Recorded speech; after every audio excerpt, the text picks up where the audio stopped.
Hello and welcome to this unit where we will discuss about the different irreversibilities that happen in the fuel cell voltage generation. The reversible voltage is not the voltage generated by the fuel cell. There are different phenomena that cause the voltage to be lower. Depending on the discipline of origin of those who speak about this phenomena, they receive a different name, although they are the same concept. For example, for an electrochemist, they can be known as overvoltage, overpotential, or polarization. On the other hand, for an electrical engineer, they are losses or voltage drops, since that is the effect they produce.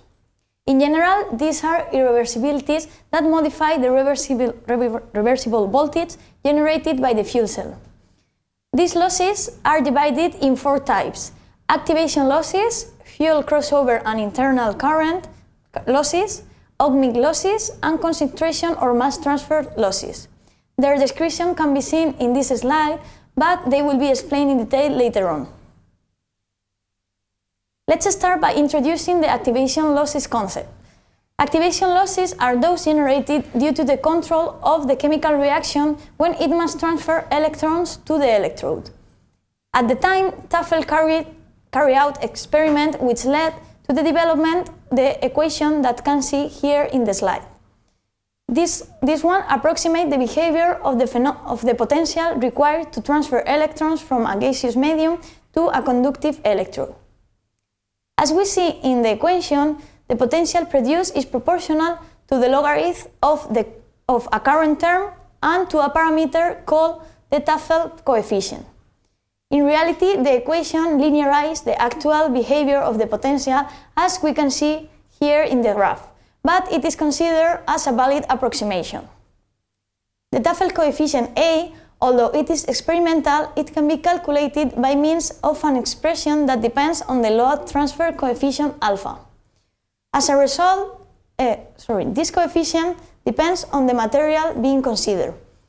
A normal value for the hydrogen electrode is 0.5 and for oxygen electrode between 0.1 and 0.5. As a result, the lower the load transfer coefficient, the slower the reaction. In fact, the decrease of the alpha coefficient makes the A coefficient higher, and therefore the slope of the curve increases, increasing the activation voltage for the same current density.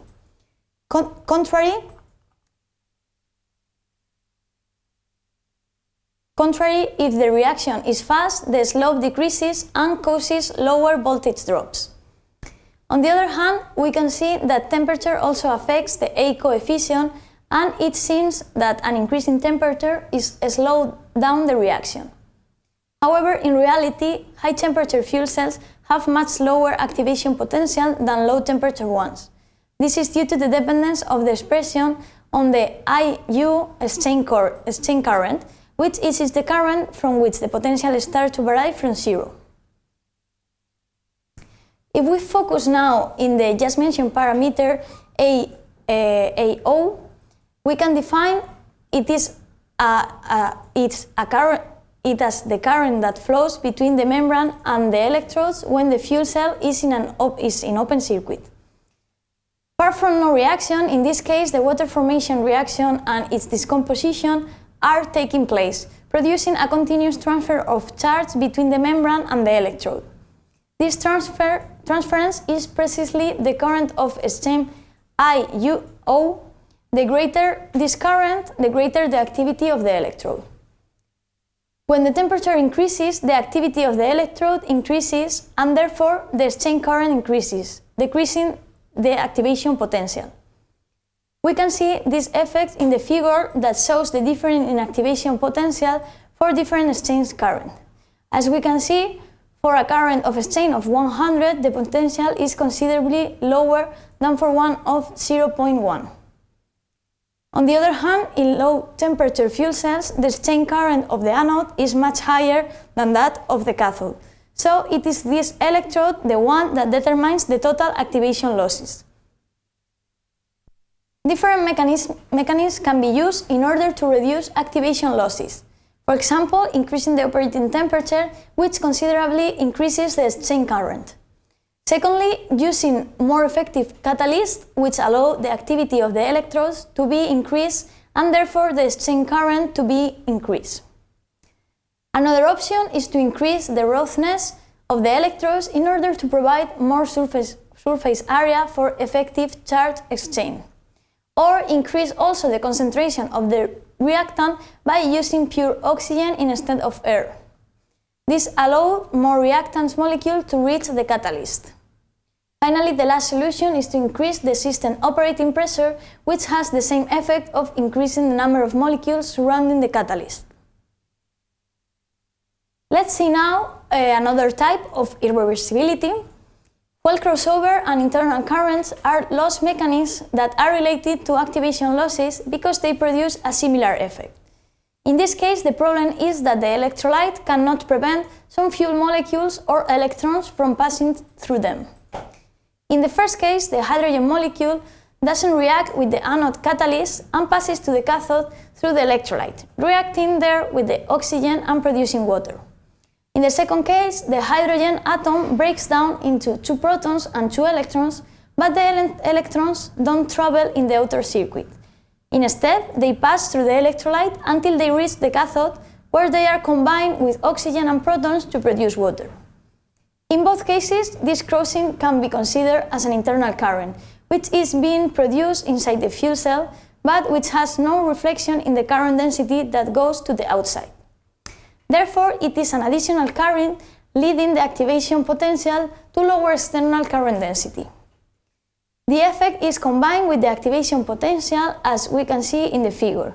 It can also be included in the expression of the activation losses as an initial current density circulating internally. We can see this in the equation. This current can be calculated through the fuel consumption when the fuel cell is not feeding any load, and its effect is more important in low temperature fuel cells than in high temperature ones, which is practically negligible. Other irreversibility to take into account is the effect of the ohmic losses. The fact that the electron must circulate through conductive materials such as electrodes and bipolar plates, which have a certain resistivity coefficient, causes voltage drops due to the ohmic effect. Moreover, the electrolyte presents an opposition to the passage of the ions through it. Therefore, the combined effect of both results in a voltage drop that depends directly on the current density. In order to make the different link between the voltage ohmic drop and the current density, the specific surface resistance R is defined, whose units are ohms per square centimeter. There are different ways to reduce these losses, mainly by acting on any of the elements that affect them. For example, high conductivity electrodes can be used, or we can improve the contact mechanism between the electrodes and the bipolar plates. Another option is to make the electrolytes as thin as possible.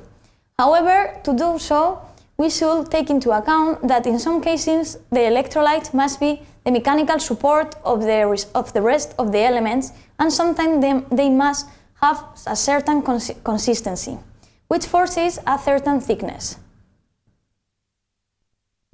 In the particular case of a PIN fuel cell, which are low temperature fuel cells, the ohmic effect of the electrolyte membrane is more important than the effect of the conductivity of the electrodes. Furthermore, the protonic conductivity depends on the degree of weighting of the membrane. The specific surface resistance can be calculated as the ratio of the membrane thickness divided by the membrane conductivity.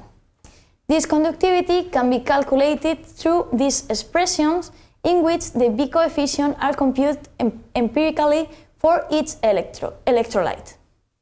The degree of relative humidity of the membrane is considered by using the parameter lambda. For Nafion 117, which is used in the Nexa 1200 fuel cell, the B coefficient and thickness are shown here as an example.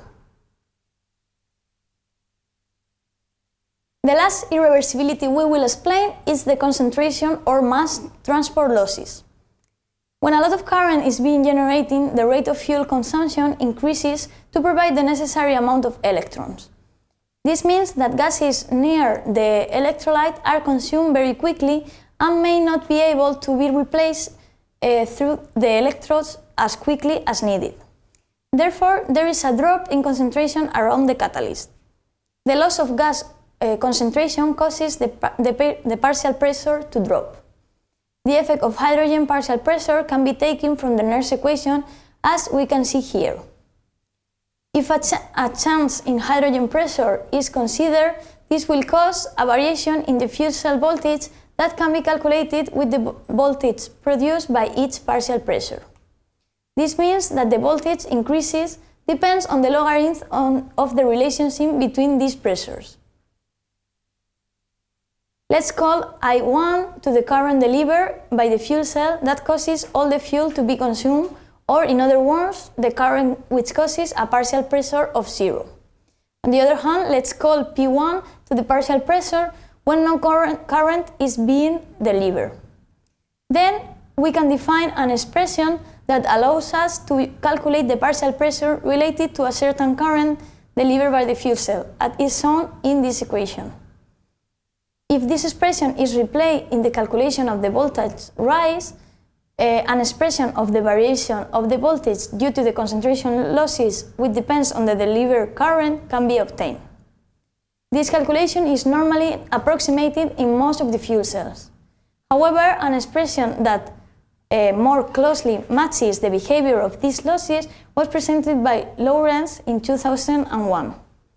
This is an experimental expression whose M and N values are adjusted experimentally. For a low temperature PIN fuel cell, they are those shown in this slide as an example. If all the irreversibilities are combined, the resulting curve is the one shown in green in the figure. It is always tried to ensure that the operating point of the fuel cell is not close to the area where the concentration losses start to appear, as the electrolyte suffers in that region. What it has been seen so far is the static behavior of the generation of the voltage by the fuel cell. However, in the exchange of charges, certain phenomena are produced that make the voltage variation, when a variation in the current is produced, don't instantly follow the polarization curve that has been presented. This phenomenon is related to voltage losses due to activation when loads are transferred from the electrode to another medium. On the electrode, the accumulation of charges of the same sign, which are electrons in this case, causes repulsive forces to appear between them, and as a result, charges tend to seek the physical limits of the materials.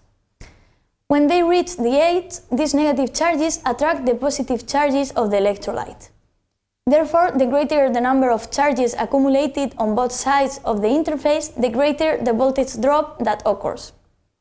This is precisely the activation voltage drop that is necessary to perform the charge exchange. Moreover, this distribution of charges on both sides of the interface has the same behavior as a capacitor. Since it is an accumulation of charges along the surface of the electrode, it has a dielectric, which is the air in the PIN fuel cell, and there is a very small distance of a few nanometers between the two accumulations of charges. This results in a capacitor with a very large capacity that makes the response to current change not immediate, but has to do with the charging and discharging behavior of a capacitor. If the phenomena of mass transfer are not taken into account and only those of charge transfer are considered, a mathematical model can be established for the behavior of a fuel cell that is widely accepted. This model allows the calculation of how much each of the irreversibility that have been discussed affects them at each point of operation. The model is as shown in the figure. The voltage E is the one generated by the fuel cell with the temperature, pressure, and concentration of operation. The resistance RA is the one that models the activation losses, which is not a fixed value, but rather depends on the current density being considered. In fact, it can be calculated with the relationship between the activation voltage obtained from the Tafel equation and the current density. On the other hand, the CA capacitor models the accumulation of charges on the electrode contacts as we just have seen in the previous slide. Finally, the R resistant models the losses due to the ohmic effect both in the conductors, that is to say the electrodes and the bipolar plates, and the protonic resistance of the electrolyte, which is more important in the PIN fuel cells. With this model that summarizes all the irreversibilities explained, we conclude the unit. Thank you very much for your attention.